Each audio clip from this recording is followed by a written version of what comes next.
அஸ்ஸலாமு அலைக்கும் வரஹ்மத்துல்லாஹி வபரகாத்துஹு.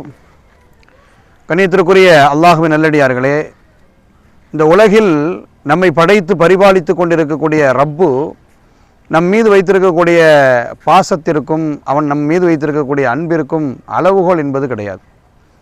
உலகத்தில் நம்மை படைத்த ரப்பு நம் மீது அன்பு செலுத்தக்கூடிய அந்த பாக்கியத்தை மட்டும் நாம் பெற்றுவிட்டால் கோடி ரூபாய் கொடுத்தாலும் கிடைக்காத நம் வாழ்க்கையினுடைய ஒரு இன்பம், மகிழ்ச்சி என்பது நம்மை படைத்த இறைவனுடைய அன்பின் மூலமாக நமக்கு கிடைத்துவிடும். கணித்திற்குரியவர்களே, மன்னர் ஹாரூன் ரஷீத் பாதுஷா என்கிற இஸ்லாமிய வரலாற்றிலே ஒரு மிகச்சிறந்த ஒரு அரசர். மார்க்கம் சம்பந்தமான அடிக்கடி மார்க்க சார்ந்த நிகழ்ச்சிகளை தன்னுடைய அரண்மனையில் அமைச்சரவையில் நடத்தி கொண்டே இருப்பார். மார்க்கம் சம்பந்தமாக, குரான் சம்பந்தமாக, இறைவனுடைய சொல் சம்பந்தமான பல்வேறு விதமான விஷயங்களை செய்து கொண்டே இருப்பார். இந்த மன்னர் ஹாரூன் ரஷீத்